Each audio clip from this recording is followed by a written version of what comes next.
Ok. Aquí, aquí seguimos, entonces estábamos en las leyes ponderales, ¿cierto? Una es la ley de Lavoisier, está ok, pues conserva la masa. La ley de Proust, que sostiene que un compuesto químico siempre está formado por la misma proporción, etcétera, y todo lo demás está ok. ¿De acuerdo? Súper bien. Vamos a la siguiente diapositiva. Ok. Ya, súper. Las, ¿Siguiente? las normas de Ahí. seguridad, no recuerdo bien, las mencionaron, ¿no? Sí. Ya, de todas maneras está la grabación, así que ahí voy a revisar después. Vamos a las siguientes. Vamos. Ya, esto ya se los había preguntado al principio, ¿cierto? Vamos a la siguiente. La siguiente.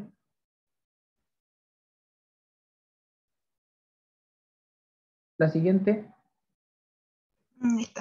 La ley de Gauss. La siguiente.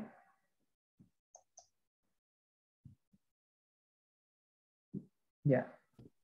Y esta es la tabla. Las tablas, eso ya lo habíamos discutido. Vamos a la siguiente. Perfecto. Aquí con el magnesio, ya, lo mismo, bueno, eso está bien. Vamos a la última, a la siguiente diapositiva. Ya, esta ¿Aquí? relación en masa, ¿cierto? Yo quiero hacer un alcance.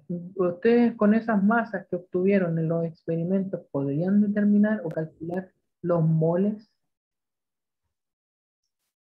Eh, por ejemplo, aquí en el ácido clorhídrico se ¿Ya? dice que tiene 72, ¿verdad? Pero ¿Ya? esto se hizo calculando la masa del hidrógeno más la masa del cloro multiplicado por 2. Y ahí por eso dio Exactamente. 72. Sí, sí. Entonces, se podría calcular, pero sabiendo la masa atómica de cada elemento por sí solo. Y bueno, no, así como si me dan esta masa sola así, no se podría calcular, o sea, sí se podría calcular cuántos átomos tiene, pues. Si se sabe que Con los el, gramos, ¿cierto? o sea, si se sabe que el peso del hidrógeno es 1 y el peso del cloro es 35, si se después se divide por, por un número que dé justo, Pero se podría calcular los moles. Ya, ¿y por qué no mejor calcularlo con la masa molar que ustedes calcularon y la masa que reaccionó? O sea, las de las tablas de acá.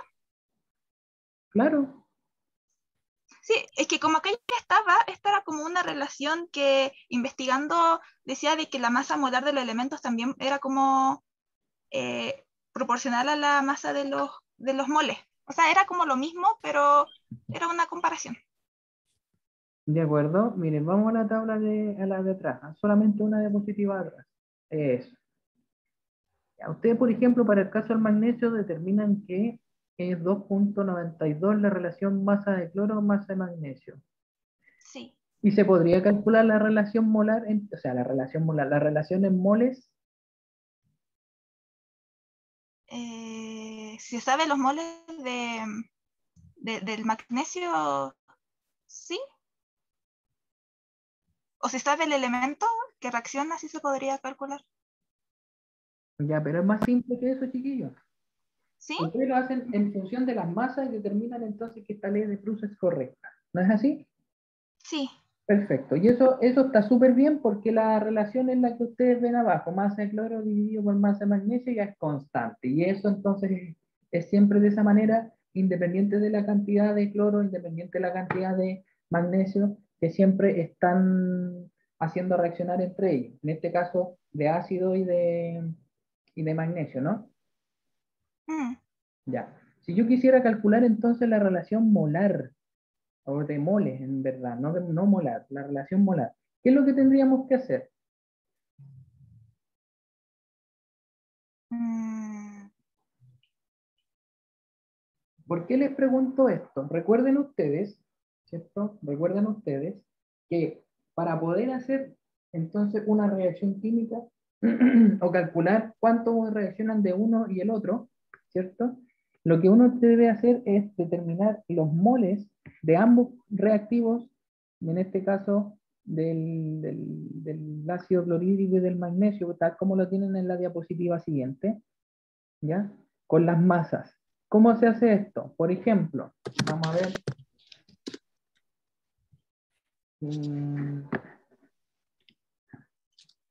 Vamos a ver entonces, déjenme ver una cosita acá, que me abra, que me abra la calculadora. Ahí está abierta. Entonces, por ejemplo, yo no voy a anotar, solamente voy a anotar las masas del primer experimento, del que tienen ustedes en la tabla de abajo. La masa del magnesio es 2 gramos, ¿cierto? Sí. Y luego la masa del cloro que reacciona es 5,84. ¿Ya? Yo lo estoy anotando en este rato. 2 y 5,84. Ya. Ok. La relación entre ambas, ¿ya? La relación entre ambas es 2,92, que serían entonces este 5,84, ¿cierto? 5,84 y el 2. ¿No es así? Sí, De esta forma exactamente. ustedes determinaron que esa relación era constante en los 3 experimentos. Vamos a la diapositiva siguiente.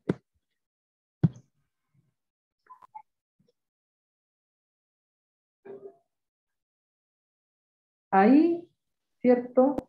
Ahí, lo que ustedes tienen, y por eso yo les decía que era la masa del cloro, porque ahí en esa diapositiva ustedes tienen que la masa de un metal y después la masa del ácido. Entonces la pregunta mía ¿es el ácido o es el cloro el que reacciona? ¿Se entiende, no? Ah, sí, el ácido clorhídrico el que reacciona. Claro, entonces la tabla en donde dice masa de cloro que reacciona, en realidad es la masa del ácido clorhídrico que reacciona, porque ahí lo tienen bien escrito, pero en las tablas no. Ya. ¿Entiende, no? Sí se entiende, profe. Ya. Fíjense, fíjense entonces lo que vamos a hacer.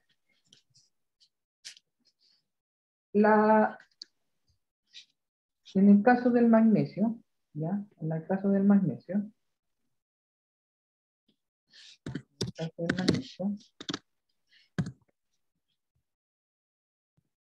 voy a anotar aquí unos valores que estoy calculando. Y en el caso del ácido clorhídrico, estoy haciendo el cálculo en mi calculadora para poder darle inmediatamente los valores y explicarles cómo funciona este asunto.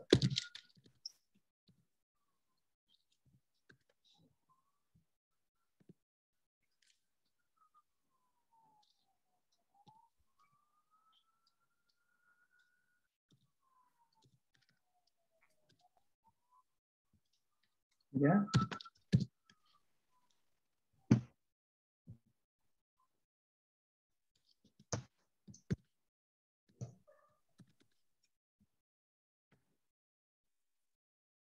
Si ustedes calculan, ¿cierto? Los moles en de ambas sustancias para el experimento 1 con el magnesio y el ácido clorhídrico, que es 2 gramos para el magnesio y 5,84 gramos para el ácido clorhídrico, y después establecen la misma relación que ustedes establecieron ahí en masa, ¿ya? La misma relación que ustedes establecen ahí en masa, ¿cierto? A ustedes les va a dar tengo un minuto que parece que hice algo mal.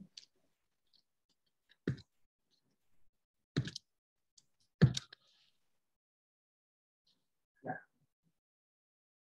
Ustedes lo hacen teniendo en cuenta las masas, los moles y la misma relación estequiométrica de 2 ácidos con el magnesio, les va a dar un valor bastante parecido al que ustedes tienen ahí, ¿ya?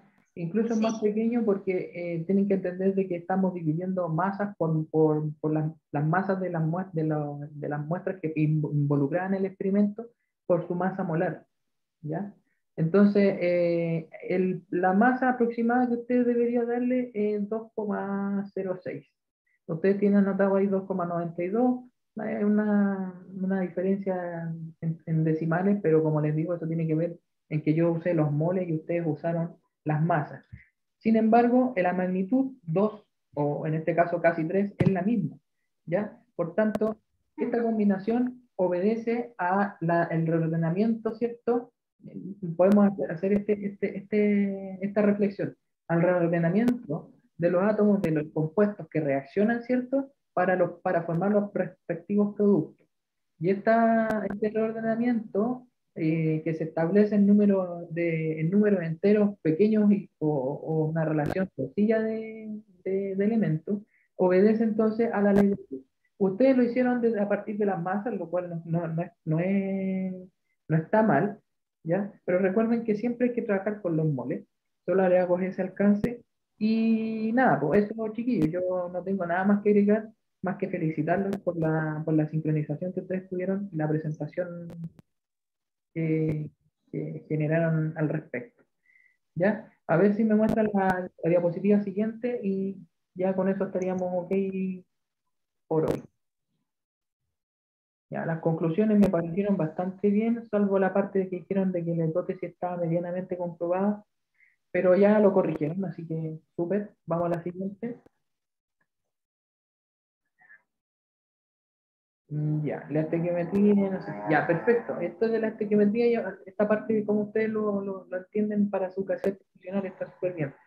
Si yo les pongo otro ejemplo, por ejemplo, ustedes les dicen, ya chiquillos, tienen que hacer una casa de 100 metros cuadrados, pero tiene que ser en madera, ¿cierto?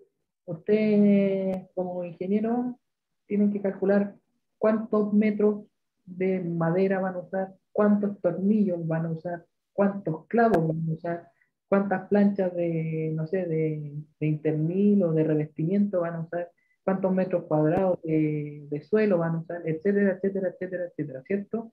Una falla en ese cálculo le hace a ustedes que les sobre material o que les falte material, ¿no es así? Sí. Y eso a la larga significa un costo, si lo pensamos en términos ingenieriles, que un costo adicional significa en el fondo una pérdida para la empresa. Pues la estequiometría es exactamente lo mismo. Al sobrarle reactivo, ¿cierto? O al faltarle reactivo, eso significa generar un gasto extra. Y ese gasto extra es volver a hacer el cálculo para saber cuánto me falta y todo lo demás, y eso es una inversión de tiempo, inversión monetaria, y una inversión de muchas cosas en general. Así que el ejemplo que ustedes dieron, a mí está súper bien, no es suficiente, digamos. Y nada, pues felicitarlos de nuevo por la presentación que dieron. Fue bastante buena. ¿Ok? Ya, profe, gracias. Eso, chicos. Gracias. Entonces, para culminar el laboratorio, ¿cierto? El día de hoy, ¿ya? Para culminar el laboratorio el día de hoy, porque recuerden que ¿cómo se llama? Del laboratorio en sí, la tienen que hacer de forma asincrónica. ¿Bien? Les voy a mostrar entonces al resto, ya me imagino que lo ha revisado, el tema de las experiencias que mostraron sus compañeros en clase. ¿Ya? Vamos a compartir pantalla. Ya, entonces voy a dejar de compartir. Ok. ¿Están observando el de la... A ver. Están observando el de la ley de Lavoisier, ¿cierto? Ustedes se meten al campus virtual, ¿cierto? Se van a la parte de ley de Lavoisier y aparece este experimento. Y lo que tienen que hacer es lo que mostraban sus compañeros al principio. Colocar el matraz, ¿cierto? La pastilla de dice aspirina, no sé en qué momento la aspirina es efervescente, pero bueno, esa es como una cosa anecdótica. Le agregan la aspirina a esto, empieza a efervecer, ¿cierto? Y ustedes ven entonces que la masa es menor, ¿cierto? Eso por un lado. Ya después ustedes verán, digamos, eh, que es lo que sigue después, la idea es que lo trabajen para la parte de su post-laboratorio. El segundo experimento, ¿cierto? Es el de la ley de las proporciones definidas, y yo lo voy a volver a cargar. Por alguna razón, ahí está. Por alguna razón quedó, está abierto, ¿cierto? Lo vamos a compartir de nuevo. Ahí está. Ya, lo están viendo, ¿cierto? Aquí tienen que seguir las instrucciones, ¿cierto? Igual como se lo indicó sus compañeros en la presentación, usar, escoger un metal, anotar la masa a la cápsula vacía y seleccione una masa del metal, pulse el botón. Vamos a colocar, no sé, eso, ¿ya?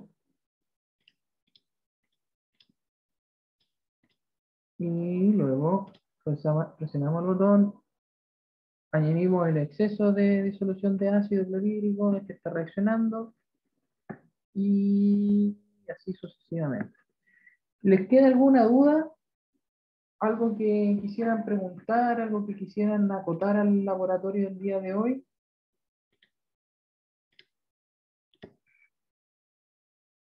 Alguien me dice, no, profe, el resto está bien. Yo tengo una consulta, profe, pero con el post laboratorio.